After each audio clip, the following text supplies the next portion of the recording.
Welcome to Uninfluenced. This is episode, I quit counting. One thing before we do get started, I have to apologize. Normally I get in and I talk to people in the comments and shit, and I was so busy a couple weeks ago I didn't have time. So all the Patreons, listeners, viewers, sorry and fuck off. But what? Nothing, I guess. Any good feedback? Yeah, there's a bunch of stuff. A lot of people are really liking us when we talk business, talking about things that's helping motivate them. I sent y'all that picture of the guy yesterday, and there's I would say three. It's 2 to 4 a week of shit like that. We're getting emails and shit, which is really positive. Yeah. Some people asking, hey, what do y'all think about tractors? I don't fucking own one, so I'm not going to talk about a tractor. Just silly shit. Trucks. We will talk about trucks. And we're going to get into something today with today's guest, Tyler. Motorcycles and shit. Yeah. Yeah, so if y'all got offended by the fuck off, well, Tyler's the motorcycle guy you've been talking about on the show for a while, right? No. No, it's a different guy. really? Yeah. Okay. You Same know, guy. two motorcycle Tylers? No, there's not. God damn it. You sold that one better than probably Jesus. ever before, though. That's good. I sold that one better than the fucking paint that falls off cars. Yeah, that's right. God damn That's it. at least a little more believable. Yeah. The paint that falls off cars at 40 degrees. I mean, that you probably It's ought to true. slam- Well, I don't know anything about paints and Does your lacquers. wife The fuck ever do I- pull you into her lap and rub your head? And you're so pretty. Not as often as she should. Yeah. Yeah. Yeah. So we talk to her about that. I should, honestly. Yeah, I'll tell her you honey, sent me. so we brought Tyler in, talk about motorcycles and other shit he's got going on. So Tyler, welcome to the show. Thanks for having me, guys. Yeah. You were saying something about Zach's sister at the meet the other day, and I don't want you to leave that alone. Yeah, so Go on. originally Matt said that your sister was going to be here today. Really? So that's why I drove 50 miles to be here. Dang. That's the way I'm getting guests on. Is that the secret? Fellas. All right. And now that we have her picture, it's so much Man, easier. this show's growing. I'm worried we're going to get some weird people that are like looking me up in the background. Man, you're freaking me out with the sister stuff. What do you mean going to get some weird people? It's true. Yeah, already It's have. already happening. Jesus. I've had people knock on my door. Hey, do y'all guys want to talk about these pictures? Listen, I don't want to encourage the internet, man. That's, You know what I do want to do dangerous. is move. I gotta move now. That's true. Yeah, so let's talk about some bike shit. What was your first bike? My first bike, going way back in the day. Yeah, that would Little be dirt first. bike. Yeah. How old were you? I was 7 years old. God damn. Had a little PW50, little Yamaha, Yeah. training wheels on it. I thought I was the shit. Got it for Christmas. Still to this day, probably the best Christmas gift I've ever, gotten. And fell in love with it immediately. Yeah. Just the freedom that comes along with riding motorcycles and kind of work my way up on the dirt. First street bike, probably 2012. It was a Kawasaki Ninja 636. That Loved was a it. good one. I loved it. Yeah. Yeah, it was a cheater bike in the 600 class because 36 more cc's, but love that. But quickly grew out of it. Yeah. Kind of paid the dues with getting a 600 first and learning the street. So much how different. quickly would you say you? I would say that I probably got used to it in about 4 months and got tired of it in 6 months. Yeah. I was ready to step up and get a leader bike, 1,000 cc and see what kind of trouble I can get in on that. But, I would, for the listeners out there, like, I don't know what kind of bike to get first. I would definitely start with a 600 if you've never really gone out and fucking done hooligan shit and you want to learn the road and everything. Definitely a 600. I'm curious about that in today's day and age with the technology of, let's say, the BMW, right? Because it has wet and comfort, sport, fucking, I don't even remember the modes, but there's like 4 different modes. And if you put, like I put it in wet. Yeah. But I'd never got a 600. The leader bike was the first sport bike that I got, other than riding some 600s and shit when I was in my teens and early 20s. But from what I remember of those, and I've seen plenty of videos and people talking about it, is that 600s are a little twitchier that way, though.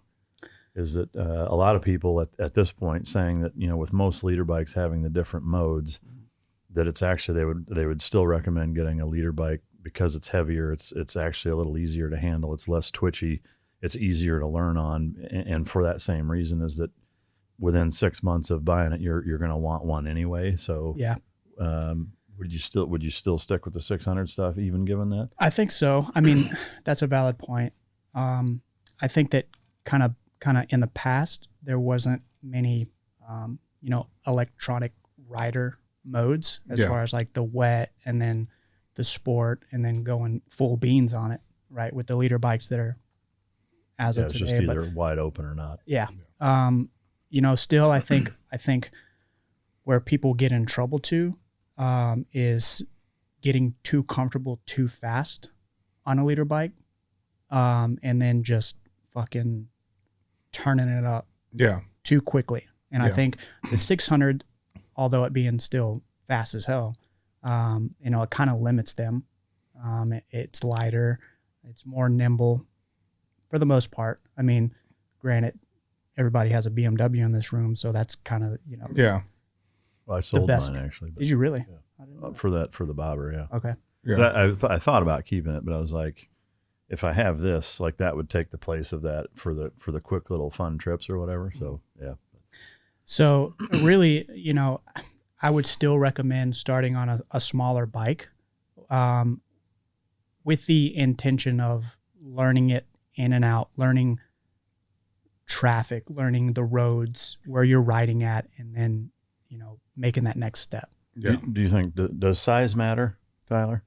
Because to me, like, let's say Matt as an example, like he's never ridden. Hypothetically, like, would you still say put a guy that size on a 600? Because to me, like a guy your size maybe, but, Right. But to me, like there's a certain element of like being too big for smaller bikes like that. If you're Yeah. I mean, I would say, personally, I haven't ever had that problem being a smaller guy. But as a bigger guy, you maybe jump up to like a 750 or something like that. Just get comfortable on it. Really, how you stay safe. You can be the best rider in the world, but you're still vulnerable to all the other shit that's going on the road. Yeah. So really kind of learning, the ins and outs and the traffic patterns and, all that extra bullshit, and feeling comfortable on two wheels with the hand operations and all the modes. Yeah. Really, that's building that foundation Yeah. is the best thing to do. And then, then you take it to the next level. And Yeah. I would say the only part I would somewhat disagree is with today's technology, with like a BMW, if you have that money to throw at a bike and you don't want to waste it on the 600 right away, keep it in wet mode, then slowly move up. And then something we haven't talked about much on the show, the BMW actually has 4 stages that people don't, well, shit, more than that. It's probably like 6, ain't it? Well, 7, I guess, if you count each race mode. Yeah. It has, but. Yeah. So the first 3 you can adjust, easily. They're attainable. And then Tyler tells me, hey, do this setting. And I go into mine and set it up. And that's the day I rode it over to your house and I just fucking doing 55 and I just full throttle it and that bitch wheelied. I was like, oh, hell yeah. yeah, It Yeah, unlocks it. It's wet, road, sport, and race. And then within race, there's 3 or 4, right? Yeah. yeah. So there is essentially 7 settings in the BMW. I got to watch him go on the BMW, which was pretty cool, from someone who really hasn't rode a ton, and he rode wet. And I always rode behind him that way. If someone was coming behind us acting stupid, I could get over block, which we never really had that happen. We did have the asshole pull out in front of us a couple times. Yeah. But for the most part, I watched him do that. And then when he got his Challenger, it was like, this motherfucker's a maniac.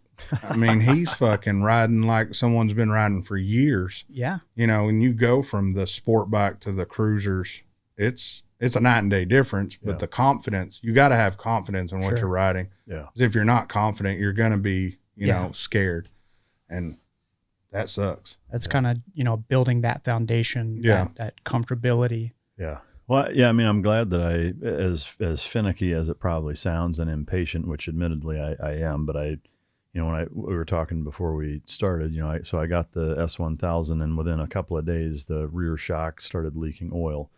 So I take it in and I'm like, oh yeah, it's not supposed to do that. It's under warranty, you know, so we'll fix it. But the rear shock part's 6 weeks out. And I was like, fuck you. So I bought a speed triple S Triumph. Good bike. And put like 7 miles on it and was like, it's not the BMW. I don't like it. You know, I don't want it, and tried to take it back. They wouldn't take it back that day.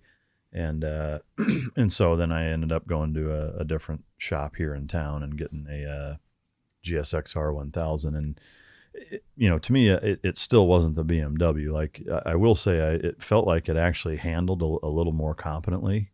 It just felt a little more planted and connected to the road, I think. Not that the BMW is not, but it was even a little more to me. Again, this is, you know, a nobody experience-wise talking. That's just how it felt to me, I guess. But where I really didn't like it was in the throttle response, and the shifting was so much more kind of archaic and not nearly as well refined as the BMW, that really kind of ruined it for me. So I sold that too, and just and by that time the BMW was fixed. It ended up taking them a few weeks. Like, it didn't take 6, but so it was 2 or 3 weeks. So they finally got it fixed, and then I got it back. But then my buddy Clint from 100 Deadly Skills talked me into getting the Challenger. That's what he has, and he's grown up, you know, he grew up on a fucking, his dad's like Goldwing 1600 or whatever the fuck it was, and you know, has had all different types of sport bikes and enduros and choppers and fucking you name it, and he's gotten rid of everything and just has the Challenger. And so I got it, and I was like, holy fucking shit, this thing's awesome. Still like the nimbleness and sportiness of a smaller, lighter bike that's just kind of single purpose, one dimensional that way, but didn't want to keep the sport bike because I kind of similarly, I was like, I know I haven't been riding long enough to have a bike that has this much fucking ass to it, and it's probably going to bite me in the ass if I get more and more comfortable on it with as, you know, short as amount of time as I've been riding. So I traded that in and got the Scout Bobber, which for me is kind of perfect because it's underpowered by half, you know, or maybe even a little more than that, than the BMW, but it's still punchy and fun and really nimble and just a fucking blast to drive. But it's for me, I think where I'm at, it's just way less dangerous, you know, and probably even a little more fun because I can abuse it harder. Oh yeah. And handle it, you know, whereas the BMW, like, there's a lot of times where I wouldn't say I was scared on it, but it was enough to make me cautious, where I was like, dude, I'm not ready for that kind of fucking speed and power yet. Yeah. Well, you know, kind of like we talked about before, you know, you kind of have to mentally prepare yourself and put your gear on and kind of make an event out of getting on a bike like that. Whereas you can jump on the Scout and go fucking do whatever you want, real quick and easy, and feel comfortable on it and good, you know. To kind of touch on the difference between the Gixxer that you got and the BMW, although they're both leader bikes, you know, the in my opinion, the difference is, you know, you're getting something that's way up here, and then, you know, the Gixxer's just a little bit behind. You know, their technology isn't as good as the BMW, especially as of recent. Unfortunately, BMW is kind of having a little bit of problems with recalls and whatnot. You know, that's just because they've drastically changed from the Gen 3 to the Gen 4, which is the current model.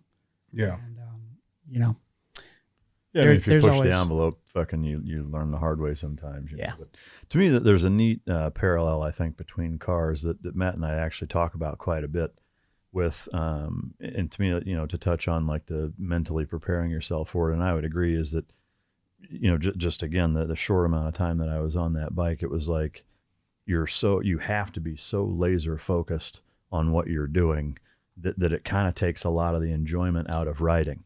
You know, and to me, that it's that same way with a car. Once you get above about 800, 850, it's kind of that same way to the wheel. Yeah. Is that it's kind of a mentally exhausting process driving it. Whereas, like, you know, Ferraris and 911s and stuff that are tuned up a little bit, or depending on the model, you know, up in the 650 to 750 to the wheel is kind of that sweet spot of still really fucking fast, but enough, there's enough kind of leeway, I think, power wise, to where you can still enjoy the entire driving experience. And to me, that's what I love about the bobber, is that, in a half shell helmet, fucking, you're nice and relaxed. It's a comfortable ride. Like, you're still going fast, but you can take in the whole fucking riding experience, as opposed to just being like glued to the fucking road and trying to be hyper aware of every little thing that you're doing. Like, you can kind of relax on it, I guess. Yeah. And to me, like, that's way more fun for me than just straight fucking speed. Similarly with the R8, which is why I sold it, is that it's like, it's so one dimensional that way that it kind of takes a lot of the fun out of it. I mean, yeah, if you're slapping your dick on the counter and you want to fucking race somebody at, 60 to 130 or thereabouts, like, yeah, it's a great car. But to me, all the other shit that you have to kind of put up with to just have that, to me, isn't worth it. Yeah. The great divide between the bikes and the cars, and you could probably agree with this, with how many cars you do see being part of Park Up Front and all that.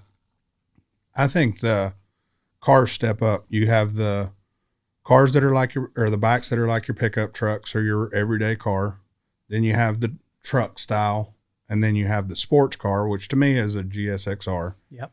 And then you have your supercars, which is your BMWs.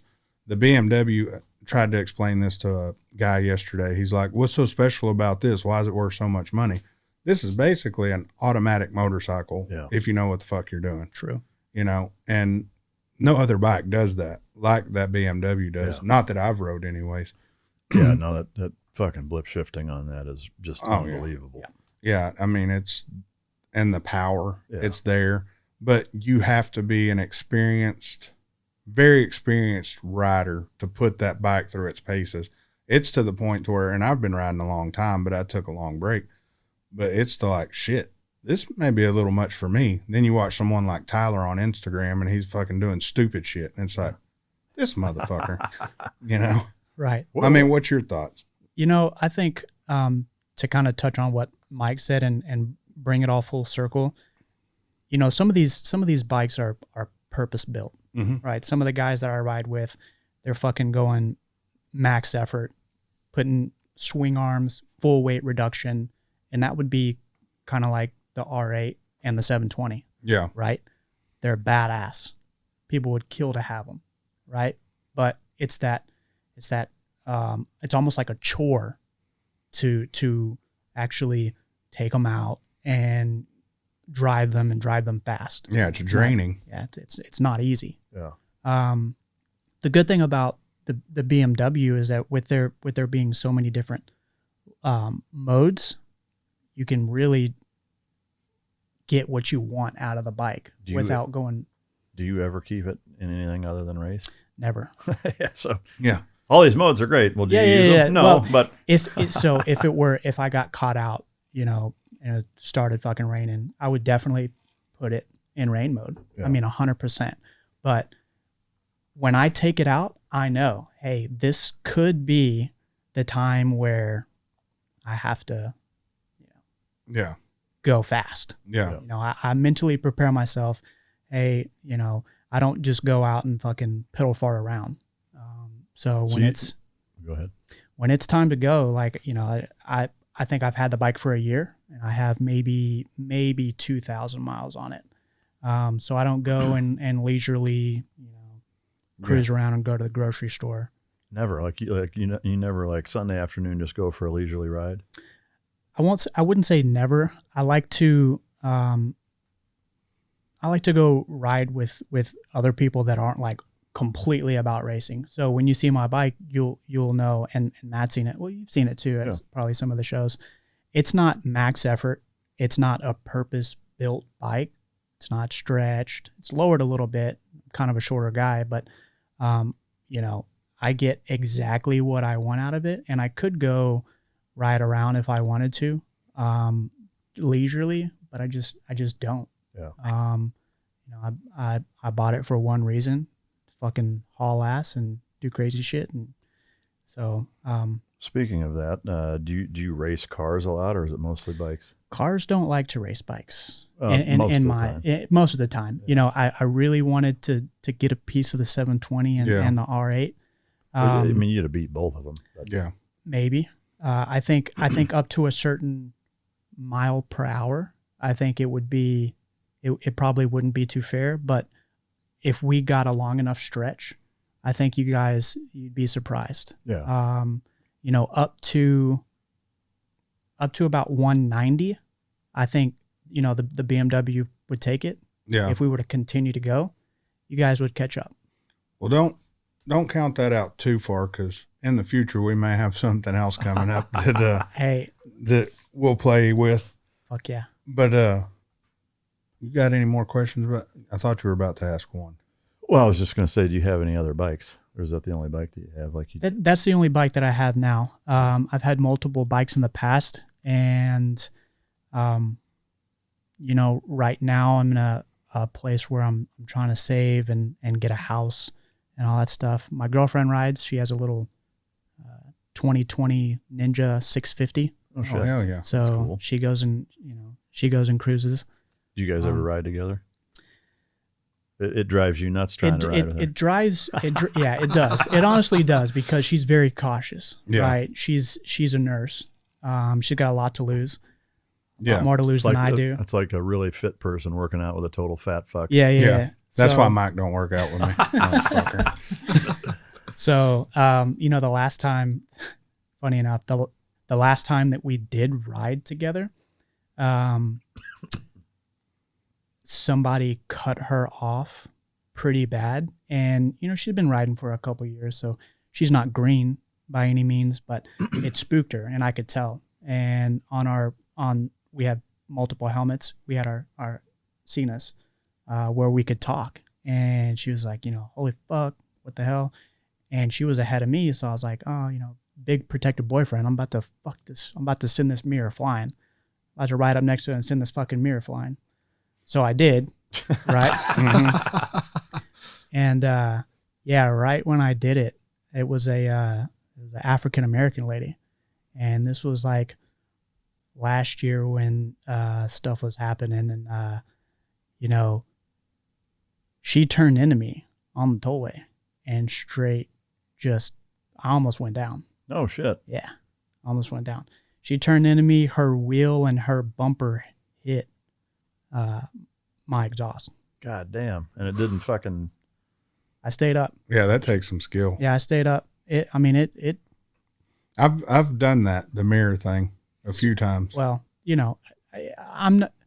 And bikers may have a bad rap on this. You know, all the fucking assholes are out there hooliganing around. But I mean, I've done it a couple of times. I'm not gonna lie, but it's only because It's usually when someone does some shit to you. you know, people just don't pay attention to bikes. Yeah. Yeah. So let's wake them up. The one thing I did notice, all three of the sport bikes, is that I felt like I was fucking invisible. hmm I don't feel that way on either the fucking Challenger or the Scout at all. Yeah. Like it's a night and day difference in terms of people seeing you, respecting that you're there, hearing you, you know, all of that stuff. Some of it I think is the visual aspect. Some of it's the sound. Because I mean, yeah. the BMW I had is fucking loud. Yeah. Dude, I had a motherfucker give me an 18-wheeler gap yesterday on the highway to get in on traffic. Yeah. And then he kept cars away from me the whole time. It's like, hell yeah, respect. It's like, yeah, I mean, it's like most people, I think when they see people on those types of bikes, you know, it's still almost like that motorcycle gang biker mentality. They're like, Yeah. I'm not fucking with this guy, you know, and Yeah. they just get the fuck out of your way. It's totally different. Like it's crazy how big of a difference it is. I mean, Yeah, nowadays you can't tell.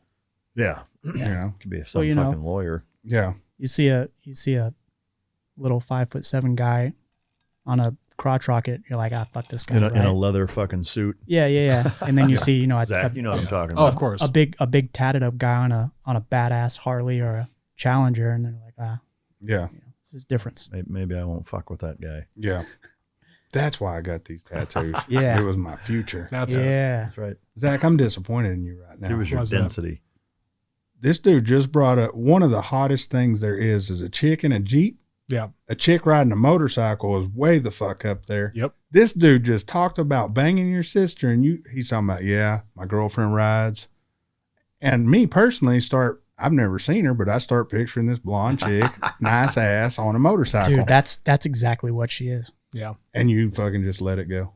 He didn't bust his balls. Well, I didn't technically say I want to bang his sister. Look, I'm not going to say. But you did. I'm not going to say I completely tune out when you guys are talking about cars and bikes. What but do you look at? What's on the I'm screen definitely. It's show notes. I swear. Like I'm writing timestamps, and I got a thing in here about. I might when Matt opened that Diet Coke at 16 minutes, might blur it out and put a dick under there. That's a good time. That's cool. Yeah. Divide between the bikes and the cars, and you could probably agree with this with how many cars you do see. You're, Do like, it. messing with it, you Do know, it. like there's some like a gags. Like, I got want stuff you to going on. do a big old black dildo. Yeah, That Veiny. way, Sure. Veiny black dildo. sure. Yeah. the There's big definitely- gym. Yeah, I Yeah. gotcha.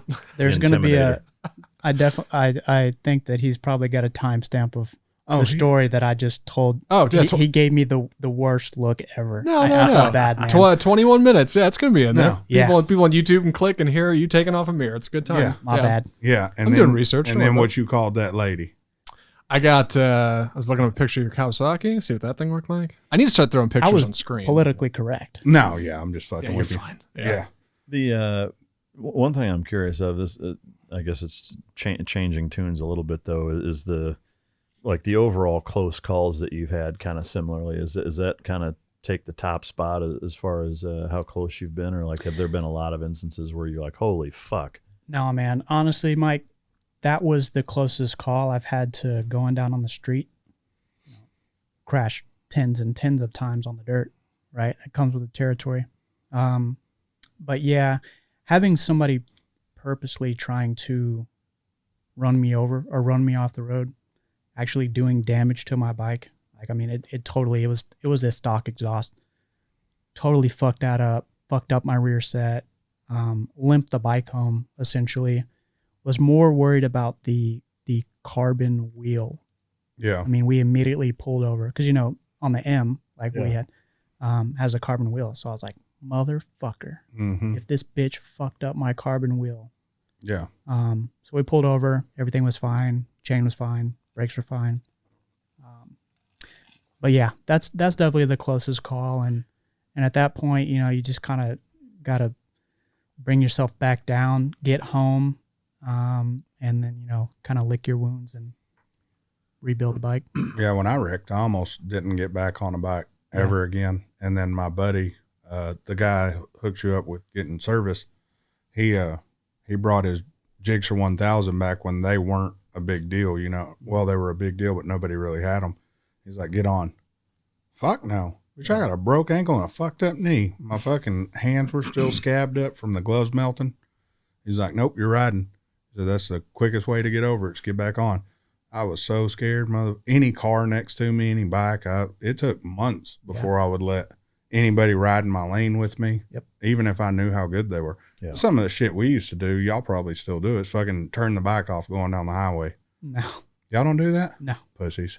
I that shit would piss me off. I'll tell you that. Like somebody came by and hit the kill switch, I'd be like, you Yeah. motherfucker. It fucks with you especially the first time too. You realize you can fucking turn it back on and just hit the clutch and let go and it'll go back on. Mhm. But yeah, it's like, oh, this motherfucker, and you get off, you know, fucking lean over and shit, get off the shoulder. But wrecking's scary. Yeah, I've been fortunate that way. I've never really even had close calls. I mean, I've had a few people pull out in front, you know, but nothing real crazy. But I am curious in terms of, I know you said most cars don't want to race. I love racing motorcycles, even if they fucking walk right I just like racing, period. Mhm. You know, win, lose, or draw. I just enjoy the adrenaline of getting after it that way. I went out this morning in the thing and 3 fucking Corvettes. None of them wanted to race. We have this running joke. Like, I don't know why people buy Corvettes and they never drive them the way they're supposed Yeah, to be driven. Like, I that's agree, the man. one car I like.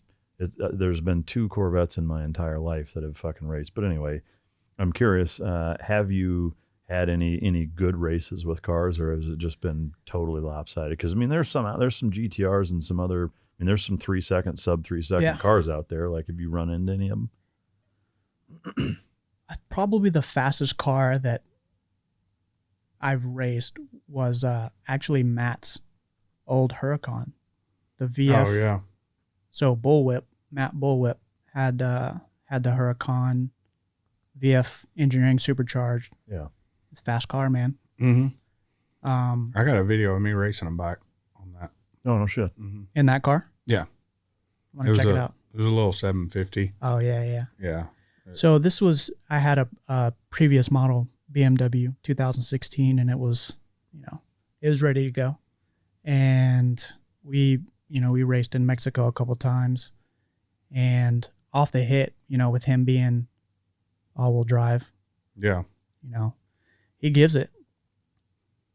Maybe puts a couple of bikes on me, and then, after fourth gear, it's pretty lopsided. Yeah. But I would say, like I've always wanted to run into the Jotech GTRs.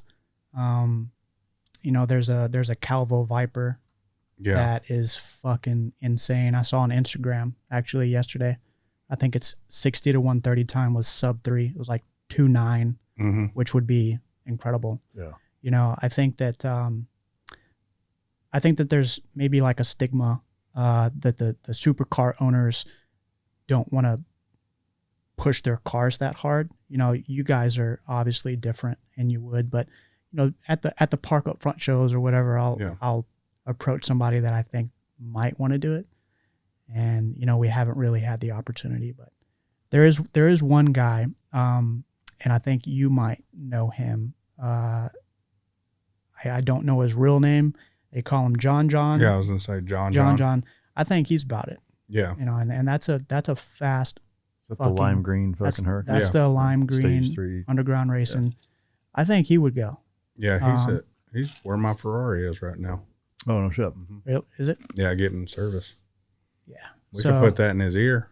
Yeah.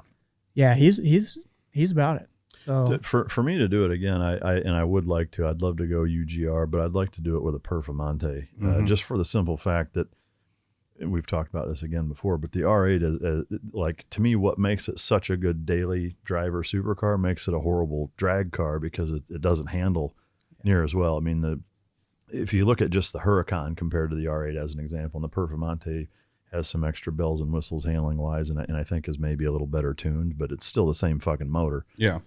The Performante is a sub 7 Nuremberg time, right? The fucking R8's a 732. Mm-hmm. I mean, you're talking 35-second difference in that fucking track. I mean, that's colossal. Yeah. And we've talked about, I know for me especially, like I don't have decades of driving experience. That R8, once you hit about 140, 150, is not a great car to drive. It just isn't. Like the aero sucks on it by comparison, especially compared to Ferraris or 911s that have active shit going on that moves at certain speeds and makes better downforce and hugs the road and also has intakes, venting in the front wheels and the rear wheels that just make a world of difference. So if I was going to twin turbo a 5.2 liter V10 again, it would probably only be in a Performante just because it handles so much fucking better than an R8. And the only reason I'm getting that car specifically is to drive, at those kind of speeds. So to me, like, again, to do it again, that's how I would do it. But either that or like the AIM Performance guys, those guys have a couple of fucking 991.1 and .2 911s that are doing 3 and 2.9 fucking 60 to 130s. insane. Which is absurd in a flat 6 fucking 4 liter, When you take 4 cylinders away and you're still kicking people's ass. Yeah. Or 2 cylinders from most people's V8. Yeah. Fucking nuts. Somebody asked me the other day, they were like, isn't it scary going 200 miles an hour on a bike, no seatbelt? Hell no. No, it's not. I was with my buddy the other day in a GT4 Porsche, and we were on the tollway doing like 150, and I was legitimately like, holy shit, right? in a car. Yeah. And it's such a different feeling. The car matters too. Like I could take you in. Driving makes a big difference too, Well, I mean, if you were to take him in the thing and do the same thing, you wouldn't even know you were going 140 or 150. Yeah. And you'd be like, man, this is nice. Yeah. And then you're like, how quick did we go? Oh, 160. And you're like, what the fuck? Right. Yeah, that's crazy. I mean, I had the other day, I had my RSQ8 against, well, really not against, because he let off. I went off to the side and I kept going. I had mine up to, 175, 180. Yeah. And the RSQ8. God. Yeah. And I mean, his car just looks like it ain't even trying to do it. It just. Yeah, I mean, fucking gone. 160 in that thing feels like about 85. That's like just wild. It's yeah. I mean, but I mean, that's kudos to yeah, the thing Yeah. maker, Yeah. right? Because When I rode in my Ferrari, and he was driving my Ferrari, I was like, holy fuck. And he's like, dude, I can't believe we're going this fast. He's giggling. I said, how fast are we going? And he said it. I was like, man, what the fuck?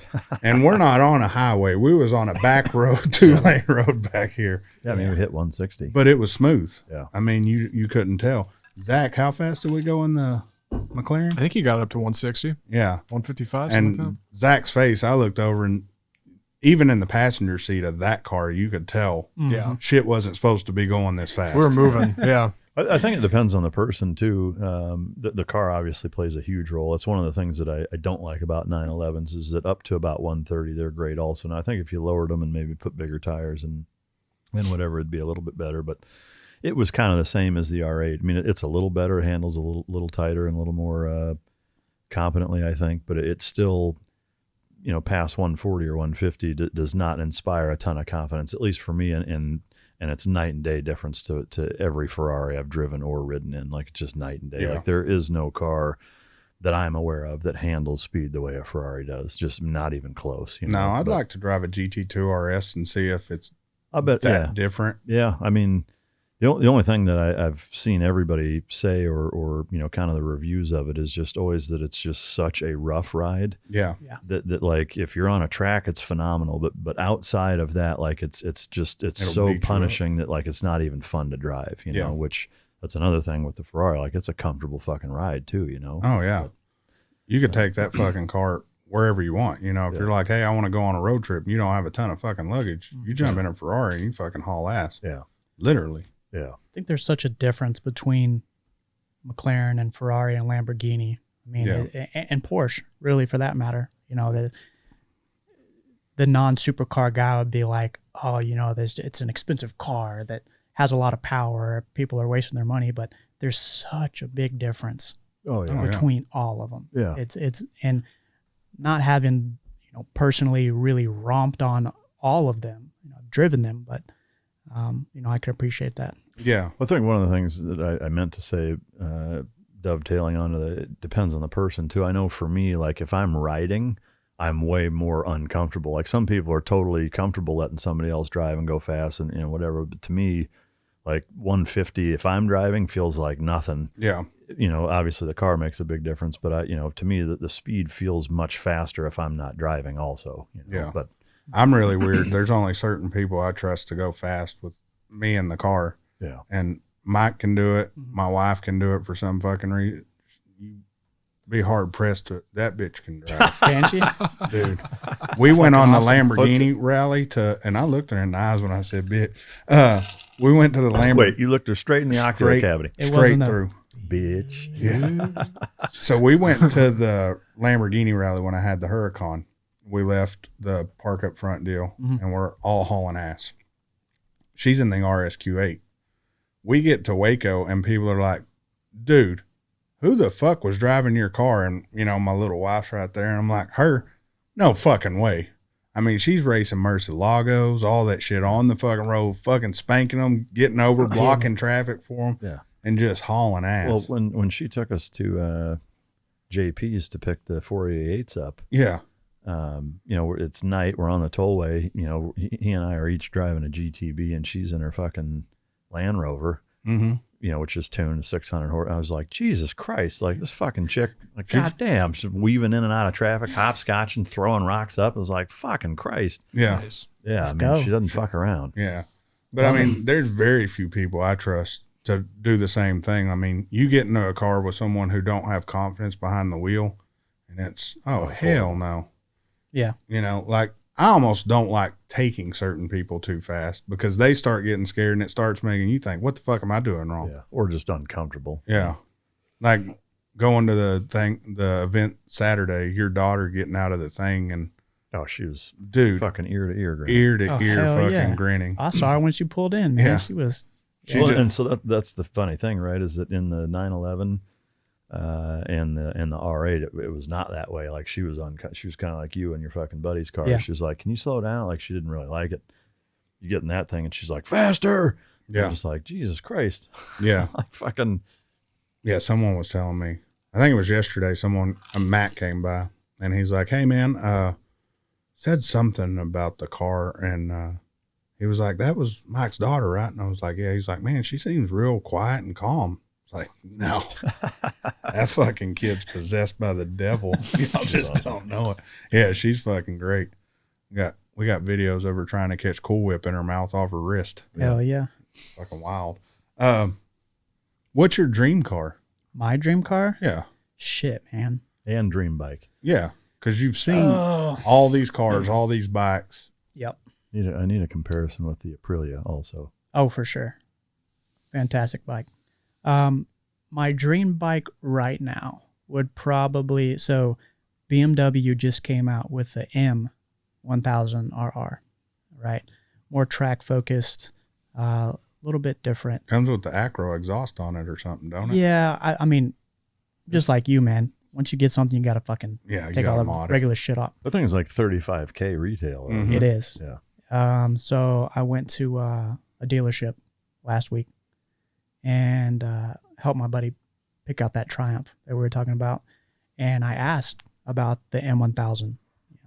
Hey, can you take my deposit? Like, how's it looking? Already sold out. No shit. Yeah. Are they coming with different brakes on them? Yeah. Yeah, definitely. Yeah, they fucking better. So, yeah, I would say right now my dream bike would probably be the Ducati Superleggera V4. It's fucking nuts. I went to AMS Ducati the other day and they had one. It's $100,000. Yeah, I was gonna say it's a $100,000 bike. And I've had a Ducati. I had an 1199. The personality is just so much different. Yeah, You probably had the opportunity to buy that bike. Yeah, so I mean, it's I can't remember the model name.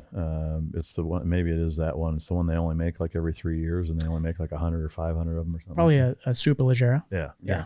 I So looked it up when he told me. Yeah, the 2017 model of that. It's got like 40 miles on it. Yeah. And I mean, like less than half of what it retails for price. It's a buddy of mine that has one. He's like, you're getting into it. He's like, I don't ride it. It just sits there. I'll sell it to you for what I have left owing on it. And it was like $40,000. Yeah. I mean, they're badass bikes. They're Italian. They're super temperamental. Yeah. My girlfriend did get on the back of the 1199 after riding the BMW with me for a while, and she fucking hated it. Really? It's a different riding position. It's so torquey. It's got big balls down low. It's just not a comfortable ride. Yeah. Really. It's not a 2-up bike. It's definitely not a 2-up bike. Shit. Yeah. I didn't enjoy it. That's why I got rid of it. Yeah. Being spoiled to a BMW for so long and having that comfort as well as that fucking raw power. Mm-hmm. It's not a lot that can beat that. Yeah. So I was kind of spoiled to that and got rid of the 1199. They're badass track bikes. But, to answer your question, probably the V4 Superleggera they just came out with. They're already fucking sold out. I mean, I can't spend $100,000 on a bike right now anyway. But what's that? The Ducati Valet or whatever the hell it is that The Diablo? Lamborghini. yeah. Yeah, Lamborghini did So a collab with. yeah, That It's- thing's pretty neat. it's badass, dude. Yeah. That's a big fucking chunky That badass kind of be cruiser. like the Scout Bobber almost. A little bit. Kind of more cafe-ish. Yeah. A little bit bigger. How much is that? The Lambo, I don't know, but a regular one, at the They're like dealership we 16 went. or 17. Yeah, it's up there. It might be in the 20s. Yeah. They have different versions of it. There's Or the Lamborghini one, you think? oh fuck no, the Lamborghini's up there, bro. I That's don't know probably how like much 50, it is. 60, I bet Yeah. you. I mean anything with the fucking Bull on it. bowl on it, Yeah. and then it has the 63 on it too. Yeah, you take my fucking RSQ8, throw a fucking bull on it, and it's Yeah. $100,000 I more. know it. How would you where would you rate that Aprilia? What is it? The 1100 factory. the factory. What? How would you compare that to the BMW to the Ducati? Yeah. Okay. So firsthand experience, I have gotten to rail an 1100 factory. My buddy Ralph has one, and it's an amazing bike. It really is. It's right now, if I didn't have the BMW M, that would probably be the bike that I would get within my price range, my price point. down low, it is such a monster. It's incredible. I mean, and the sound of an Aprilia Yeah. he has a full SC project race exhaust on it. There's not another leader bike that sounds better, in my opinion, than the Aprilia. It's got all the bells and whistles. It's amazing. It's a great bike. Would you say in terms of refinement and overall riding experience compared to the BMW, is it as raw and torquey as the Ducati, or is it kind of in between the two? I would say it's probably a perfect marriage between the two. Yeah. In my opinion, it's definitely rideable down low, but once you start romping it, it's got fucking power down low. And you know, with that extra 100 cc's, you know, you can definitely feel that. Hell yeah. It's raw. But it's fairly comfortable. It's heavy though. Does it shift as well as the BMW? Yeah, up and down. You know, the smoothness, kind of what you were talking about earlier of shifting up and down is called kill times, right? So you can adjust that. You know, Japanese bikes, you can plug in and kind of do it yourself. With the European bikes, Ducati, Aprilia, BMW, kind of have to have a tuner, like Brentune, go in there and adjust the kill times and make it butter smooth. But I would say from the factory, Aprilia is a good bike, man. And it doesn't take a lot of extra tuning and enhancements to make that motherfucker go. Yeah. I've got a friend of mine that lives in Pennsylvania that has probably 20 fucking motorcycles and has grown up on dirt bikes, but you know, he's got a couple of Harleys and he's got a fuck ton of sport bikes. He's got several Ducatis. He's got the S1000. He's got an Aprilia factory. And he said of every fucking bike that he has, his Aprilia factory is his favorite one to ride. Like, and I was like, I mean, that's for sure saying something. Yeah. But and he said the same thing about, you know, kind of that perfect balance. But also he said the biggest thing that he likes about it, as dumb as it may sound, is how it sounds. He's like, the way that fucking bike sounds is just absolutely absurd. Telling you guys, there's not a better sound in just raw, passionate sound than the Aprilia. I don't know what the fuck it is. I mean, so's Italians. Fucking Italians know what the fuck they're doing. Gotta be. Yeah. But yeah, it's wild. Next event, Ralph is gonna bring out his I wanna hear it. his 1100 factory. Yeah. I want to hear it. He'll probably To the I'd love to Cantina ride one? one. yeah, it's Cantina. The next Cantina? Yeah, he'll probably. I mean, if y'all come, if y'all are in town, I mean, he'll probably let you ride it. Yeah, I would love to just down the street and back, like just to see what it feels like. But I know I'll be in town for that one. I already what's registered. the date on it? Yeah. Next Saturday? It's like First- April first set. 2nd or April something. 3rd or something. Yeah, like something that. weird It like should that. be here. But yeah, it's an amazing bike. That's we're trying to get Zach to come out and look at cars. We've told him multiple times, Zach, come out and look at cars, and he's like, that'll be $400. You And I'm know- like, fuck you. I was just thinking. I was like, you know, I got invited to one of these. I never got invited back. I wonder why. It's Was a it April? public. It's April a public 2nd. event. I'll come out. Yeah, they're not going to charge you. April 2nd. Yeah, No, he's That's, going to charge us. Yeah, I was gonna say, can I charge you? Oh, yeah. Yeah. It's my profession, fellas. What do you want me to do? I'm gonna get a fucking bill. Motherfucker didn't record shit. I'm not gonna bill you. April 3rd at 9 a.m. Yeah, Lava Cantina. yeah.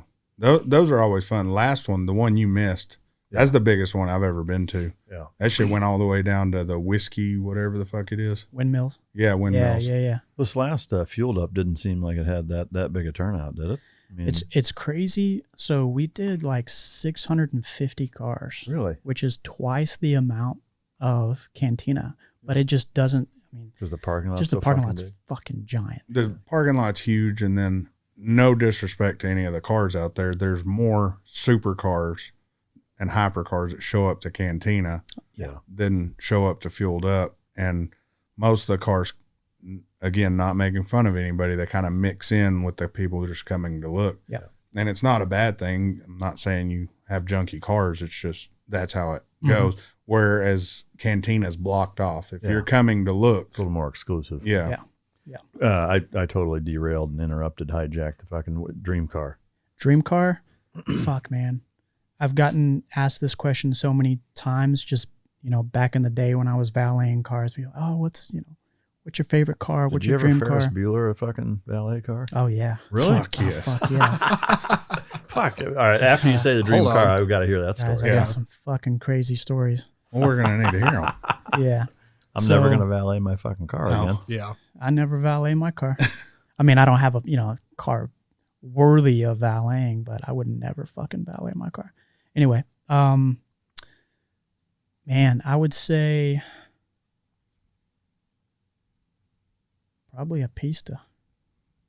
That's a. It's hard to argue on that one. I think it's a dumbass car. Now the Pista is. I would have never. If you drive a 488 and then you drive a Pista, Mhm. and it's the difference in price, I would have been like, "There's no fucking way that car is worth that much more money." Yeah. No fucking way. Yeah. And if you do the drive back to back, you would totally understand why the fuck a Pista is worth what it's worth.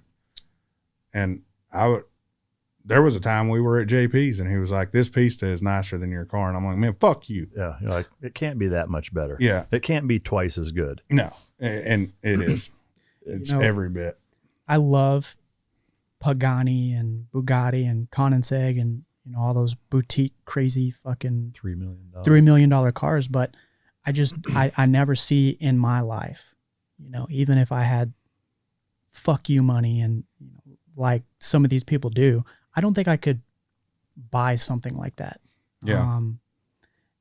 It would be cool to have, but that wouldn't really be a dream car for me. A dream car would be something that I could take out like a Pista and fucking romp on and enjoy it and Yeah. take it to the grocery store, take it to the track, get everything that I want out of it. You can't do that with a fucking Koenigsegg. No. Yeah. And we've talked about this before. Matter of fact, the other night I texted him about something. I was doing some averages and I said, if I get to that much fucking money, I'm buying a Bugatti. And I think 2 texts later, I was like, I'm just bullshitting. I'm buying 2 fucking vacation homes for $1.5 million. Yeah, absolutely.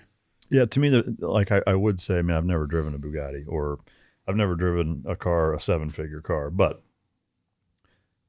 I think that it's probably safe to say that even though the difference between a GTB and a Pista is justifiable twice the price, 10x the price, it can't be. No.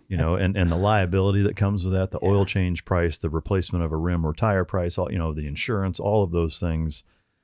To me, like I've never seen an owner pull up in one of those that actually was fucking driving the car. Yeah. No. Whereas in a Pista or I mean I haven't seen an SF90, but 720 or a fucking GT2 RS, like most of the people that have those fucking drive them, Yeah. and enjoy the Exactly. fuck out of them, And to me, like it's like petting a cat. What's the point if Yeah. you don't? Yeah. I mean, I think it's at some point you reach that threshold when it's just a dick measuring contest. Yeah. Right. for sure. 100%. Yeah, and I It's showing off your money. Yeah.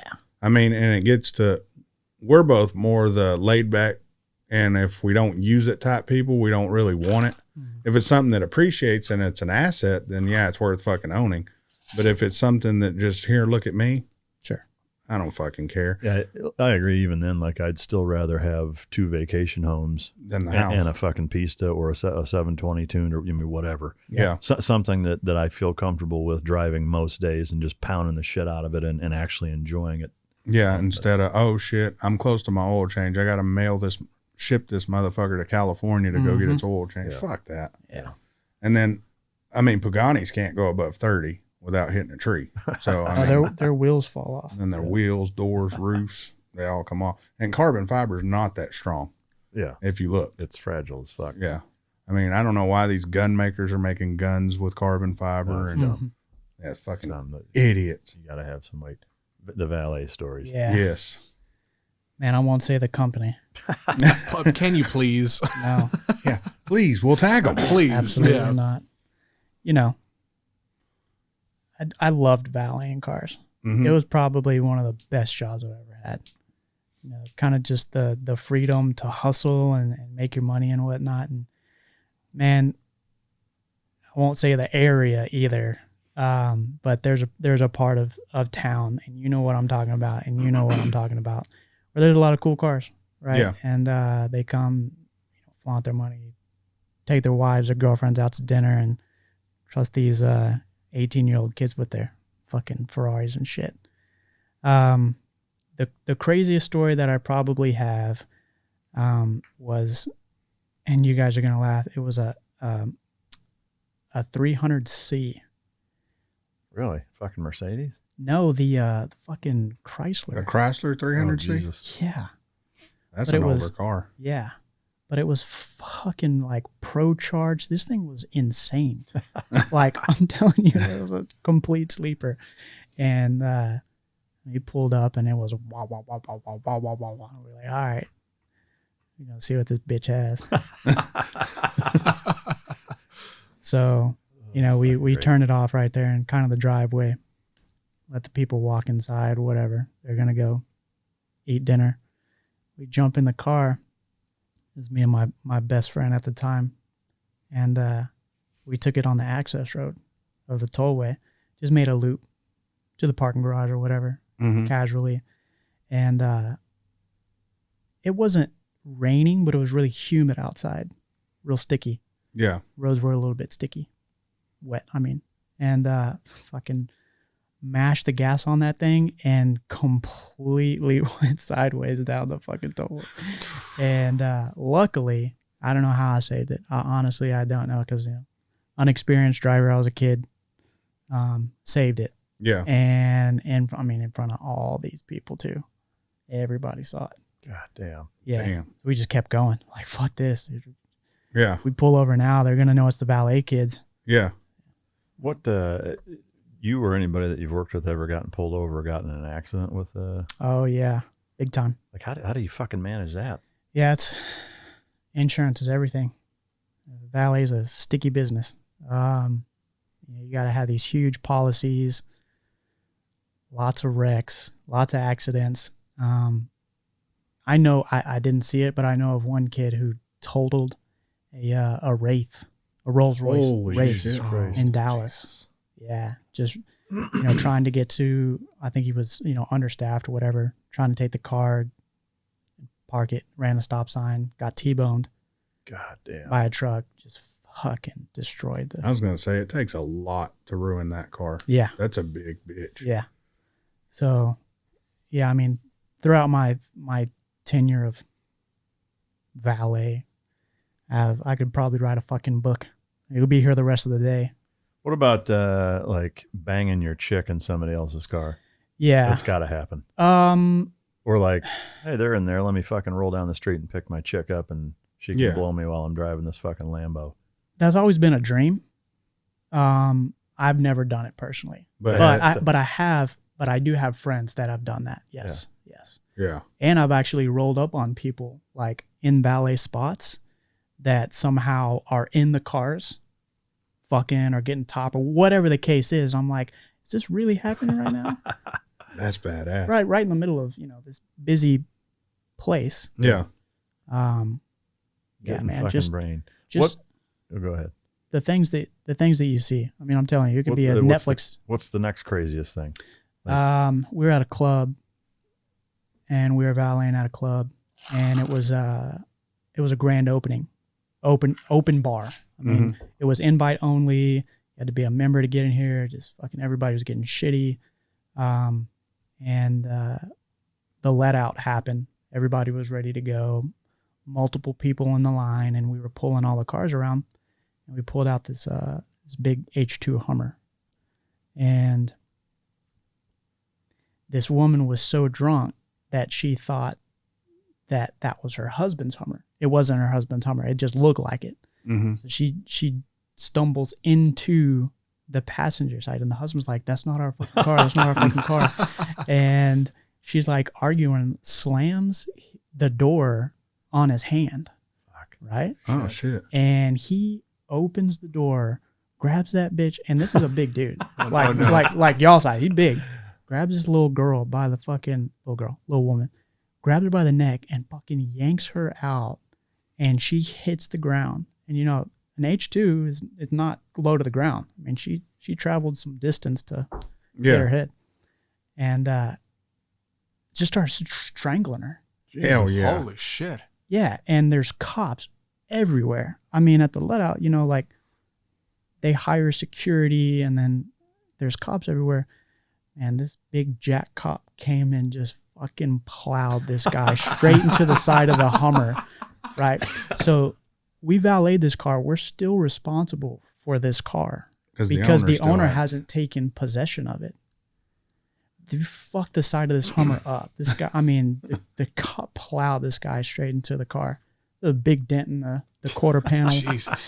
That's badass. The wife is all bloody, like she's got bloody knees and elbows, and that was from earlier. Yeah. That was earning club. Zach, you know what I'm talking Why did I about. laugh at that? Earning her drinks. Zach, you're a filthy pig. That's right. You're By coming to the God. dark side. Go ahead, Tyler. So anyway, he went to jail. Then we had to explain the whole story to the Hummer owner. Was the Hummer owner pissed, or was he? Oh yeah, he was fucking mad. But you know, He should have luckily, been mad he had an H2 Hummer. yeah. Luckily, the cops were there to be like, hey, Yeah. you know, we've already started the process. But So in that case, do the police cover it, or do the valet insurers cover it? we were still in possession of it, so we had to cover it. Wow. See, I'd have fought the cops on that Yeah, deal. valet business is not one I would want to Yeah. get involved in No. here in these. I was fucking approached years ago to, you know, start a valet business, and knowing the ins and outs of it, absolutely not. Yeah. You know, to what you were saying, Yeah. you know, even if I had vehicles like you guys, stories. I Well, would fucking valet my car. well, yeah. The only way with the thing, the only way I would do it is like there's certain like Pappas Brothers, and there's an Ocean Air or some. There's a couple places where if it's a really fucking top shelf car, that they'll let you park it right there at the entrance and leave it there. That's the only way I would do They it. do that at Neiman's when you pull up at North Park. Yeah. Now, if you got some bullshit, no, they're going to move it. But every time I pulled up in one of my cars, they're like, no, just leave it right here. Yeah. Yeah, and you know, like being on the other side as a valet, you understand that some owners just want to park their own car, and we get that. Yeah. You know, the big dogs, they understand. So Shit, I'll tip you more to let me park it. 100%, Yeah. and that's what we, you know, Biggest tip you ever got? Yeah. $1,000. $1,000. Yeah. What was he driving? A Panamera 4S. What? Yeah. Oh, shit. But we had to do some fucking work on this one. Yeah, he ran out of gas on the access road of the tollway. He was going to Bob's Steak and Chop House over at Legacy. And ran out of gas, was late for his reservation. They walked from the access road to the restaurant, which is like 3 or 4 blocks. Yeah. And he said, guys, look, we're celebrating something very important tonight. My car ran out of gas over here on the access road. Here's the keys. He said, if you have enough guys, go to the gas station, put some gas in it. We're like, okay. So we tried to figure this out. Okay, how are we going to, it We're was here with busy a as Dixie shit. cup fucking. Yeah. So we took one of our personal cars to the gas station, bought a gas container, filled it up with gas, drove back to the access road, put gas in the Panamera, then drove the Panamera to the gas station, filled it up, and this was all on our own dime, right? Took it to a car wash, got it all shined up, parked it up front, and he came out when it was all said and done. The car was good to go. He was like, "Holy shit, guys!" He's like, "Give me 1 second." He goes back inside the restaurant, breaks some change, gets $1,000, hands it to us, and we're like, "Thank you so much." God Yeah. damn. That's Damn. a trip, man. That's a good night. Yeah. That was a great night, man. Yeah. I'm surprised considering when he hands you the keys, it's now in your possession. Yeah. You still took the car. You're Absolutely. like, it's 4 blocks away. We haven't seen it, and it's now our responsibility. Sure, we'll take it. I'd have Yeah. been like, no fucking way, dude. Like, I don't even know it's out there. I might go out there and it's gone, you know? You know, we're in that mindset of hustling out there, Well, man. that's We're true. trying to make as much money as possible. Yeah. Yeah. I mean, that is what it is. If he gave us the keys to a car and we couldn't find the car, Is there an amount where it's like, or I guess what's the threshold? Like, let's say you pull up in a legit fucking nice car. Yeah. Like $20, $50, $100, 10, like what? 20. 20 is like, yeah, this dude's cool if he gives you $20. These valets that are probably watching this are like, oh, what the fuck? No, $20. Yeah. Yeah. Like $20 you is good. wouldn't, like if somebody gives you a 5, you're like, are you fucking serious? Oh man, there's been times where, Where people don't tip at all. oh fuck. I've went to the harbor, and when their credit card machine first started, I couldn't tip the dude, and I don't normally have cash. I was like, fuck. I said, hey, dude, what's your name? And he said, here's my cell number. I said, okay, cool. I ended up Venmoing that dude $40. That's amazing. that's cool. Because I mean, I don't want to pull my shit back over there and that motherfucker didn't tip me. Yeah. You know, we remember that shit. So if a pista came in or a fucking GT3 RS or whatever, and we know that he's gonna tip us $5 because he's an habitual low tipper, park that shit in the fucking back. Yeah. Got to humble him a little bit. Yeah. I mean, it's sad to say that kind of comes with the territory of having that kind of vehicle, right? But you know, you want your car to be taken care of. You want it to be up front. Does it buy you anything? Like, let's say you show up in one of those cars and I give you 100 before, like, as I'm going in, take care of this fucking thing. Like, is it going to get taken care of, or does that not really fucking matter? Not only will it be taken care of, we walk you, and my team, we walk you inside the restaurant, right? If you have a reservation, cool. If you don't have a reservation, guess what? You just got one. Oh shit. Right? Like that extra shit. Yeah. It goes a long way. Yeah. I mean, you got to understand, a bunch of kids running around out there trying to pay for college books and shit. Yeah. Something as meaningful as that, dude, that goes a long way. Yeah. And see, we remember that. So next time if you come, if you don't have it, hey, dude, you got me for the next like 4 or 5 times. Yeah. You're good to go, man. Yeah. I got you. See, that's good to know. Yeah, it's real good to know. But I always try to take care of those guys because they got my shit. Yeah, I mean, to me, in any industry where tipping is kind of the norm, like unless it's just atrocious fucking service, I always way over tip. Yeah. Always. Yeah. I just do. Like, I enjoy doing it. You know, like there's times where, like at Red Lobster or whatever, I'll, you know, tip an absurd amount. Like, you can see it's like some young chick struggling, having a shitty day, and she's doing a good job or whatever, and tip her $100 and she just like breaks down almost. Yeah. Like, We to me, do that's that. fucking awesome to do it. We do that at Christmas and Thanksgiving because it's just me and her. We take a couple $100, and when we go eat, it's fucking $20, $25. Yeah. And I think at Sammy's here in town, she left $300, and the chick ran outside crying. Yeah.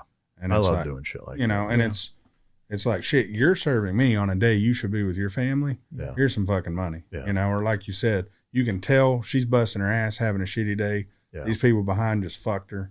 Yeah. Fuck that. That's not Yeah. cool. Yeah. No, I mean, to me, that's, if you're in a position to do it, you should fucking do it. you Yeah. know? And to me, it feels good to do it. I've said it over and over. The Sonics, some of these Sonics don't pay these people worth of shit. Yeah. But nowadays, you pay by credit card, but there's no way to tip them. Yeah. And I think that's shitty on Sonic's part because make it to where I can add a fucking tip to these Yeah. people. Yeah, they're bringing me my food, but if you don't want to make it where I can tip them, make it where I can drive through so nobody has to walk their ass out here in the cold, the heat, or whatever, in the rain and bring me my fucking food. Yeah. Yeah. Or pay them fucking better. Right. Yeah. One of the two. Yeah. But don't be a dick talking about, no, if they're a server. Yeah. Bitch. One other thing I was thinking of, what was the nicest car you've ever valeted? Or most expensive? Oh, man. Probably the most expensive and nicest one that we actually, you know, drove.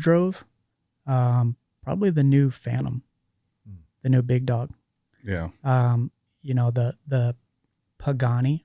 Mm-hmm. You know, they've come, and the LaFerrari, they've come several times, but we don't drive those. Yeah. It's kind of one of those things. They just pull in, we help them out, they tip us. It's all good, but It stays right there. yeah. But Yeah. drive that new Series 8 Phantom, probably, you know, what is it, $600,000-$700,000? 680 for the cheap one. The black Crazy. badge is 800 grand. Yeah. So A bargain at any price. Yeah. it's a big boat, man. Biggest car I've ever seen. I fucked with Mike a couple times. If he ever gets Rolls Royce money, I want to be his driver. Hell yeah. Because you know he's still going to want to get there fast. So you got a motherfucker like me behind the wheel. Yeah. Be talking about, we're doing 120, but you get that champagne, bro. I got you. Yeah. I would want like a name placard that says Jeeves. Oh, I'll There you go. I'll do the shit out of that. Imagine doing 140 in a new Phantom. That would Yeah. be awesome. I mean, just like, that probably wouldn't feel like anything. Yeah. You imagine motherfucker pulls up to a night, say Bob's, pulls up in the Phantom. Dude gets out with Dickie shorts on and a t-shirt that says Jeeves on it to let you out of the motherfucking car. Hell yeah. Dude, We would, you made it. yeah. We would roll the red carpet out for it. Yeah. That's awesome. Yeah. So the Pista's your favorite. The Aprilia, Yeah. and then you fucked over a lot of people with their cars. No, Did you- no, just a few. Did you leave that job or did you get fired? I left it. Okay. I was I going to say, go if you got in- a cool getting canned story from a valet I gig, left wanna know. involuntarily. Yeah. You know, He's like, no, right I go in before- today at 3. Yeah. never gotten fired. No, it was just You need to try harder. I know. I'm sorry, guys. This was years and years ago when I Yeah. was fucking fresh out of high school. You know, Yeah. I'm older now and got bills to pay. So that was in another life. Yeah. But- Something, do we want to tell the people what we're going to do with Tyler? I said, Yeah. let's do it. Fuck yeah. Yeah, I've Yeah. been waiting on this. Yeah, so what we're going to do, I still have a BMW S1000 RR. It's got pretty much everything yours has on it right now, right? Yeah. So we're going to let Tyler tell us things we need to add to the bike as far as lowering sprockets, any of that type of Strap stuff. it. Yeah, strap it down, strap it on, because he needs something to hold the seat. He's going to put a strap on there. Yeah. What do you weigh? I knew this was fucking coming.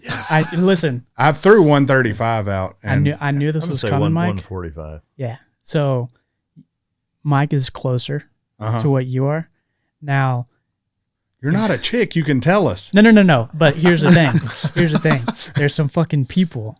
Who are like, oh, you can't be a grown man and weigh that much.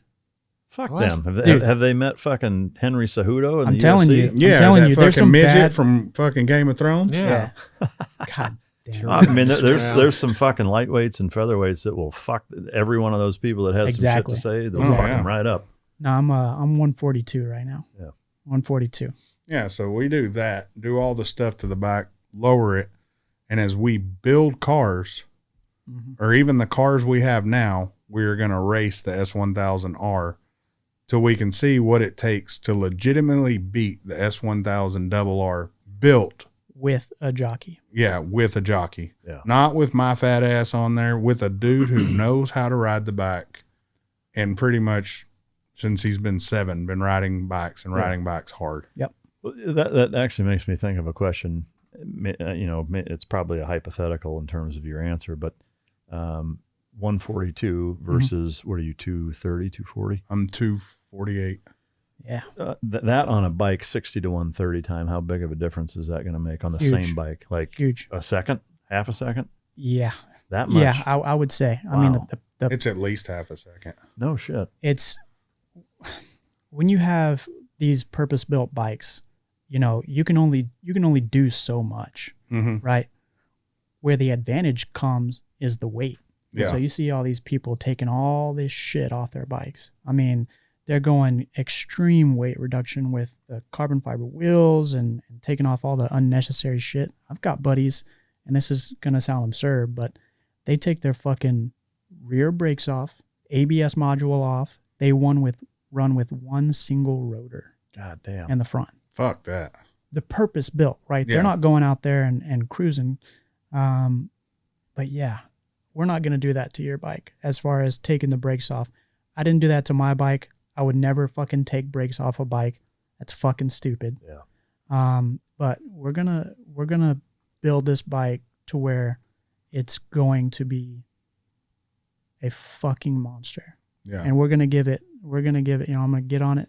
Any car, challenge, whatever. Yeah. So if you're in DFW close to Mexico, Yeah. let us know if you want to handle the challenge. I mean, I want to race it. I know what's going to happen. Oh, yeah. I still want to see how big of a difference it is. Well, though. see, I think it would be great to see the differences. So say the Thing versus the S1000 when it's built, Mm-hmm. right? The difference between that versus the 1600 horsepower Huracan that Yeah. John has, Yeah. right? Like what are the differences? Because we know that we're going to get a constant with the BMW Yeah. and me on it, right? This Yeah. is how fast it is. What car Yeah. can we get? Yeah. It's a good litmus test. Yeah, exactly. Yeah. And JP just built another 720S that's as fast as mine was. That would be Oh, sure. amazing. Yeah. I don't know if they do road stuff though. I mean, do they take it out on the streets? Yeah. I know Did you- what the 60 to 130 is on it. Okay. Yeah. If it's sub 3, then let's fucking get It's it going. close. And with the right driver, it could be there. Yeah. So I think the only thing hurting it, they did that new carbon fiber wing. Yeah. And a lot of people don't realize when you do that and you want to go fast, you just add a drag. Drag slows you down. Yep. You know, so you could have been, you know, a 3.8 car. Now you're a 4.1 because you added something that looks cool. Yeah. But then you're pissed off at the fucking builder because you added this part to the car. Yeah. Did you say a 765 or a 720? 720. 720. The 765s, they're going to be tuned right, but you got to remember a 765 isn't built for top end. Right. 765 is built for bottom end. Yeah, I saw one at TXT 2K yesterday on an 8.8 quarter mile stock. Yeah. Fuck. That's absurd. Yeah, they should be. I think they'll probably run 100 octane in it to get there. But still, bone stock, pour 100 octane in it and run an 8.8. Yeah. That's fucking nuts. We're going to run E85 on the black bike.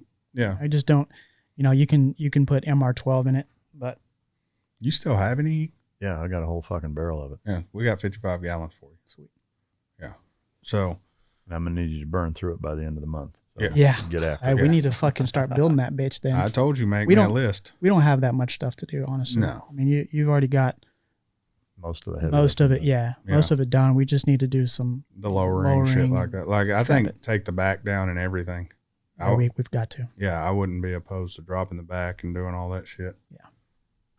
What's that? Nothing.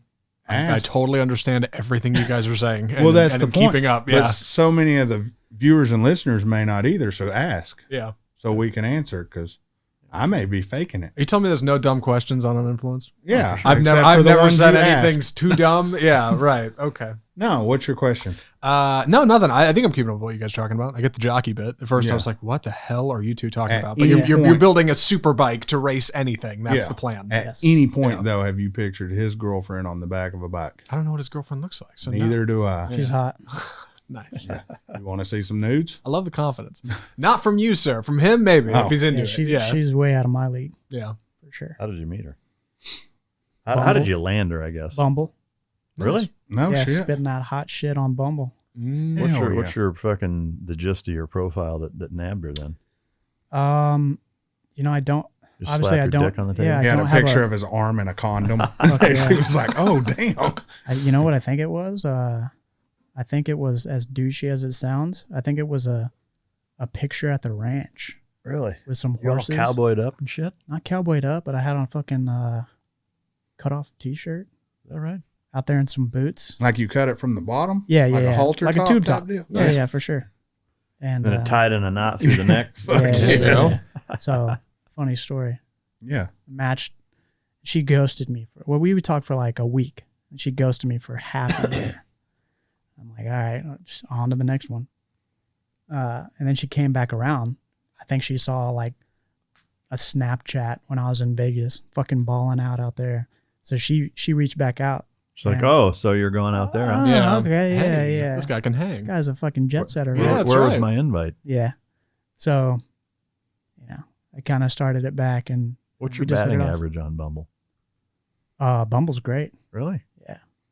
Like you a 750? You batting 1,000? No, not 1,000. Close. Where you at? I don't know if I can say it, man. You can write it down. She's not going to listen to this shit anyway. Yeah. Who knows? I would say it's probably about a 6.5. That's pretty good. What are you batting since you met her? 0. Try to trip him up. Yeah. Fucking 1,000. What was the fucking joke the other day? How many dicks do you choke on?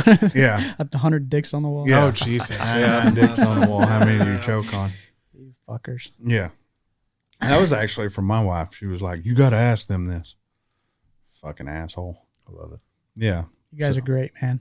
We're trying to make change people's lives. Trying to make people listen. I mean, change people's lives. Yeah. Like if we could send someone to force them to listen in every home, we'd be set. That's right. Yeah.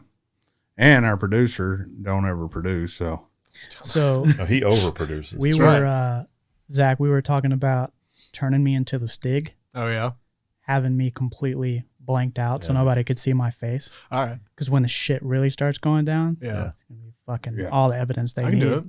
We can blur you the whole episode. Jesus, I don't know who's gonna watch it, but who the fuck is that guy over there? Like who do you got sitting there? Yeah, kind of It's Wilson. the mystery behind it. we should have put him in a helmet.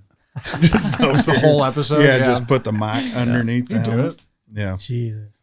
Well, let's start over and do it. Yeah. Perfect. Yeah. Roll up a fresh one. Yeah, we'll cut this. Nobody will see this. Run it back. But yeah, it'll be good.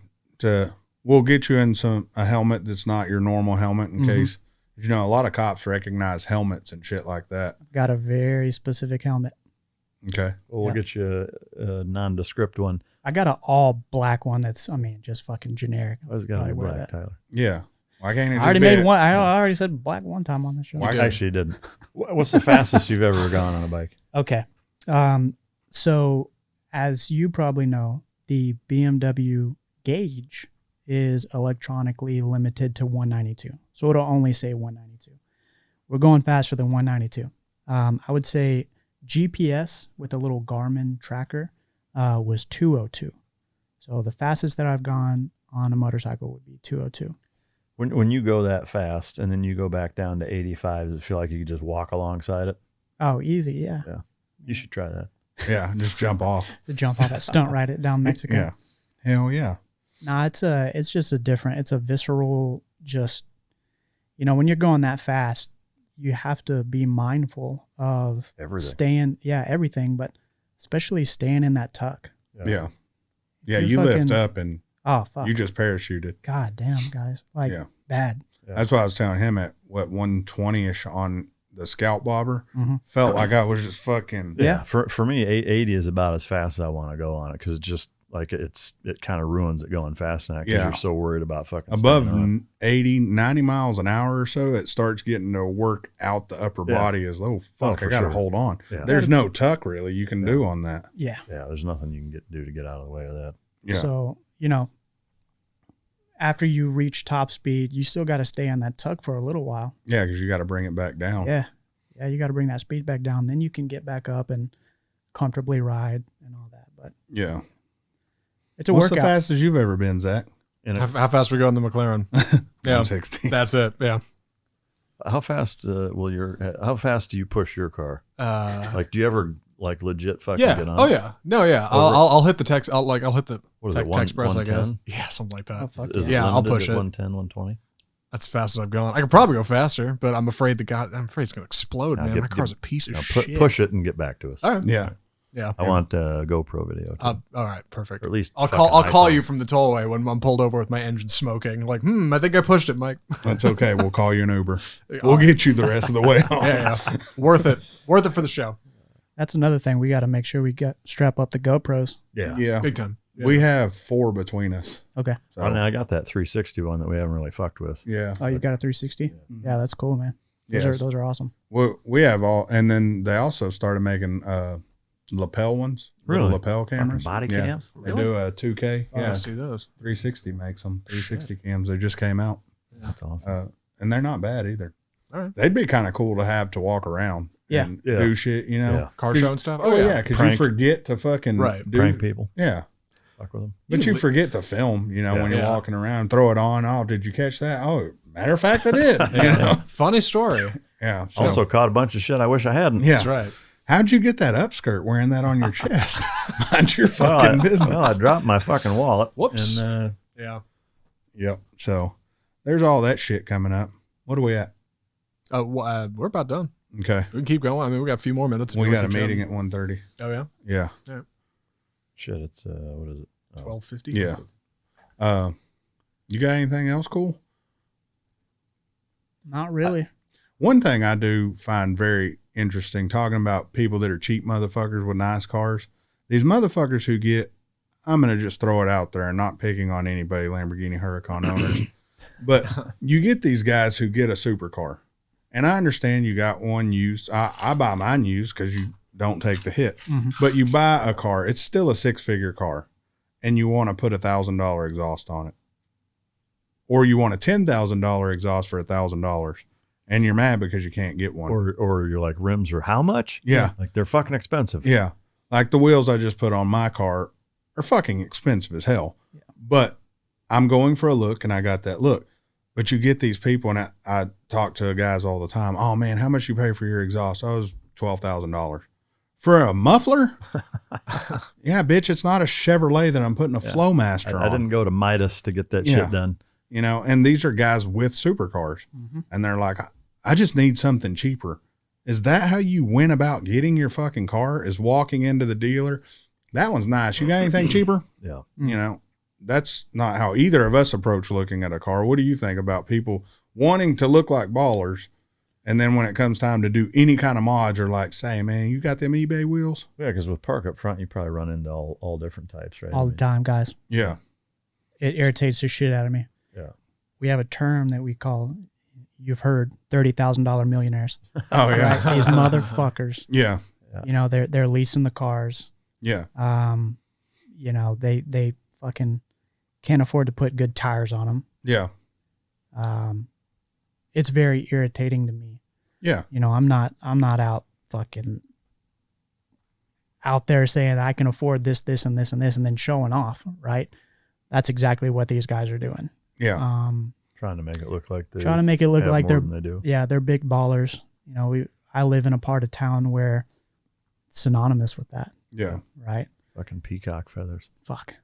Well, I like the weekend warriors, and yeah, I take mine out more on the weekends because I'm free. But for the most part, if Mike ever hits me up on a Wednesday, hey bro, you want to go for a drive? Yeah, fuck it, let's go. Mike drives his shit all the time. When I get my shit back, I'm gonna drive it all the time. The main reason I wasn't driving the Ferrari that much because the motherfucker needed new tires bad. Yeah. And you couldn't afford to put them I couldn't afford them. No, so I found some on eBay. Yeah. No, I was waiting for the wheels to get here to just do the whole thing. I didn't want to waste $1,500 for rear tires, and then those are fucking worthless now. Exactly.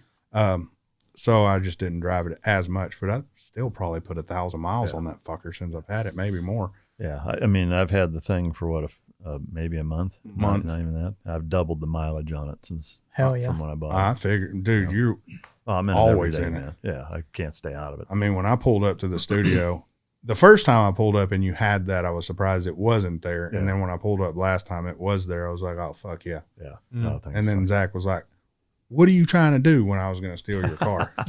Hey, get away from that! Yeah. God damn it! Yeah. Don't touch that. It don't feel right.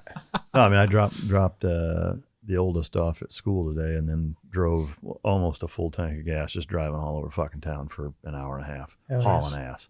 Fucking Yeah. loved it. I mean, even with traffic, but When is the reveal of the thing? that's up to Zach. Zach. I'm waiting on Zach. It's close, man. I really wanted to have it done today before I came here because I knew we were going to talk about it. I'm up on it. I want to have it done before the weekend, and then when we put it on the channel, I don't know. But Like, I want I'm- to have it so you guys can see it before Saturday. I'm half interested to drop another picture on because I put the door handle on Patreon. Did you? Because, I didn't see that. I skimmed through the motherfucker to what can I put on there? Yeah. And that's what I could put on there. A And it little bit was of a like, tease. fuck. All right. Oh, hey, yeah, I say do it. if you folks want to get a sneak peek, go to Patreon Yeah. /uninfluenced. I think Monday All right. of this week, I dropped the picture of the full car on whole thing? Patreon. All right. The whole thing? On Patreon. Yeah. All Yeah, right. fuck it. And then we'll drop the video soon after, I guess. Yeah. We may drop it For the the next public. week. Oh, Yeah. okay. May, if we air on Wednesday, may drop it the following Friday. Yeah. Yeah. I want that thing out. It's good stuff. That's what she said. How's it Thank you. turning out? It's coming out good. It's not as like goofy as the last one, but I don't want it to be, man. It's real. Like, No. I want that thing to be cool. Like, I didn't even want to record that in any kind of Yeah. goofy type manner. I Yeah. mean, I know we both kind of say some shit in there, Sure. but I mean, that's a big fucking moment. Yeah. Yeah. Yeah. And just recording that, like I followed him home to, like a fucking stalker. Yeah, I mean, I will say every time I've gotten in it since then, and it's been a lot, it's still every bit as fucking holy shit every fucking time I've gotten in it. Well, a lot of Every people, time. you smile a lot, but I mean, the smile is way different when you get out of that fucking car. Yeah. And it's no bullshit. It's not like, oh, kiss an ass or no. I mean, you get out and you can tell. Yeah, no, I mean it's fucking masterpiece. It's the best word I can use to describe it. Oh, 100%. I do have one more bike question for you. Oh, yeah. Electric bikes. I know what you probably think of them. What I'm curious of, have you driven like the Harley Livewire or any of them? No, I have not. I do have a buddy with a Zero bike, which is essentially the Tesla. Yeah, it's the Tesla bikes. Yeah. And, they're just like Tesla. It's fucking torquey Weird. as hell. It's weird. No sound. Yeah. It's To me, that's dangerous. Yeah. Super extremely. dangerous. I'd put like a card in my Yeah. spokes. So I'm actually surprised that for safety reasons they don't pipe some kind of fucking sound the way the Taycan does. I think they have. I almost think it's scary that a Taycan don't have. Say a kid's playing in the street. Yeah. And yeah, the little fucker shouldn't be playing in the street. But at the same time, part of freedom of us growing up was fuck it, we played in the street. Yeah. We played football in the fucking street. Yeah. A Taycan's coming up and the motherfucker's sitting there fucking texting or doing some dumb shit and the kid gets hit because the kid didn't hear the fucking car coming up. There should be something where you can, and not just a buzz that sounds like a fucking power line running overhead. Yep. When it hits a low speed, there should be a mode, like a neighborhood mode. It should just be a speaker that says "Get the fuck out of the way" over and over. Yeah. Watch out, you little bastards. Move, you little bastards. That ludicrous song on loop. Move, bitch. Yeah. So you're gonna get one of them electric Absolutely bikes? not. Yeah, I'm the same way. I can't do the electric cars. I am curious though if Tesla is going to do the same thing with bikes and make an electric bike that gas ones just can't fucking touch. There is there's a bike, I believe it's called the Lightning, and it's up there. I mean, they're saying it's a 200 mile Buell an hour. used to make one called the Lightning. Yeah. My brother had one. Yeah. It's one of the first bikes I rode. That's Actually, it was the first bike. That was I the rode. one he wrecked, though, wasn't it? Or was that the Katana? No, he wrecked a buddy of his Harley. Oh, okay. The foot pegs were way lower and longer than what his bike was, and he was doing they were just doing a big group ride out in East County, San Diego, and he just fucking tilted it a little too much, and the fucking foot peg hit. Threw him over the front and into oncoming traffic. So basically, as he spilled over the fucking handlebars, there was a big fucking pickup truck, a dually, coming the other way and ran over him. Yeah. So, he ran into that fucking truck coming the other way, broke his femur, cracked his fucking pelvis. I mean, just totally fucked him up. He had to get life flighted to the coast from there. It's fucking gnarly. And he was living near me at the time, but That's crazy. yeah. He did get on a bike. He still has one. He doesn't ride it very much, but You wreck one and it really fucks I with can you imagine. mentally. Yeah. Mine I can justify as I shouldn't have been doing what I was doing when I wrecked. So it makes it a little easier. But if I was in that situation he was in, yeah, that's going to totally mind fuck you for a while. every time you lean with oncoming Oh, traffic, you're going to think about that Yeah. for the rest of your life, probably. Sure. I mean, it took me a long time to pick up a gun after I shot myself. Am I supposed to take the bait on that? I don't know. Nobody laughed. I'm surprised. I'm surprised. God damn it. I'm surprised that you even, Mike, you shoot? If I hadn't looked at you, you'd probably been like, "Holy shit, really?" Yes, absolutely. Yeah, if you hadn't turned and looked, I was going to be like, dude, you shot yourself? No way. When did that happen? It's part of buds. That's yeah. You got to drown Shit, for all I kittens and you know. got to shoot yourself. Yeah. I'm trying to help you get better at Yeah, well, I not being appreciate so it. That was a good gullible. one. So I that's my 100% attempt. would have taken the bait on that. I did. I took the bait on Yeah. that. I was like, dude, you shot yourself? What? Yeah. Yeah. No. Appreciate it, guys. Well, guys, Tyler, thanks for coming out. Do you have any questions for us? Shit. Yeah. I just want to say I appreciate both of you guys. You guys are awesome. You know, I met Matt back in the day through Park Up Front. Mm-hmm. Then by you being associated with him, I appreciate what you guys are doing for the community, and look up to you guys. You need a role model. You guys are great. You guys are great role models. I appreciate it. So yeah, everything that you've done, look up to you. You're a fantastic guy. You're a jackass, but I love you. That's what I'm here for. Zach, Yeah. really nice to meet you, man. Thanks. Everybody, on YouTube, he's a decent looking guy. No, he's not. They make him out You to be ain't a got to- monster. yeah. He's, You ain't got to Thanks. lie, Craig. he's cool. He reminds So- me. What was the dude? Sloth on Goonies. Yeah. Chunk. Chunk. Oh, Jesus. Yeah. Chunk, actually. High up here. Yeah, man. Good God. Hell yeah. So anyway, thanks for having me, guys. Hopefully be on again and get this bike. What are we going to call it? You'll be on a bunch. Franken bike, Yeah, Frankenbike, the bike Frankenbike. build series. Yeah. Franken scooter. Perfect. And if you have any questions for us, go ahead and shoot. We got a little bit of time. Okay. Let's see. Growing up, Mm-hmm. what was everybody has that picture on their wall or that image of their favorite car. What was this is what I want. This is my goals to have. What's We the talked fucking about car? this last episode. Yeah, Did it was Lamborghini Countach, and then Okay. the old Magnum PI Ferraris. Yeah. Of course, we couldn't hang them on the walls because my dad was strict military. Ah. If you wanted a fucking picture, put it under. We slept on cots, so you put it under your cot, and yeah, that was mine. It was the car I'd never get, and one day maybe I'll have one still in a collection somewhere. And I not to be redundant, I said this on the last episode, but I actually didn't have one. Like I didn't give a flying fuck about cars or bikes growing up. Like I just didn't care about them at all. So what was that like turning point where you actually started caring and So it got was into cars? a personal protection dog client of mine has I don't know if he still has it, had an 05 Ford GT. Hell yeah. And I was like, now I fucking get it. Like before I was like, that's dumb as fuck. Even if I had the money, I'd never spend it. Like they're utility and that's it. That's dumb. Mm-hmm. And then my buddy Clint had an F-type SVR that, and bear in mind, Clint is a really good fucking like stunt driver kind of guy.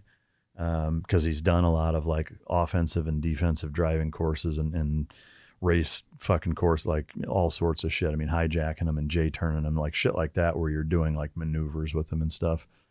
And, you know, he's like, I was like, when the fuck did you get this? You know, and he's like, let's go for a ride. And we get in and went to lunch, and he's doing 140 on fucking, you know, just like drifting it out into fucking intersections. And I mean, I was just like, Jesus fucking Christ. And it was those two things that really kind of made me think, like there is for sure something more to cars than I realized. And then I bought my first, we'll call it an AMG Light. And then I was just kind of hooked after that. Yeah. Hell yeah. Crazy how fast it can happen, right? Oh, All yeah. it takes is one experience and then you're just All it took for me Fucking to hooked. get to my dreams was a divorce. So I do have a bunch of questions in the next episode from listeners and shit like that.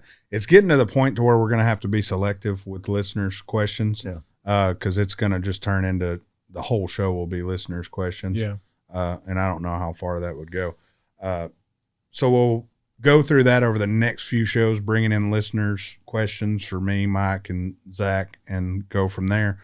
We want to thank you for coming on. Guys, how we find our events, we go to Park Up Front. Make sure you hit up that app and check it out. And Park Up Front, you owe us $1,000. write the check now. Yeah. Sponsor fee. Yeah. Yeah, hit us up on Patreon and all that stuff. Thanks, guys, and bye, bitches.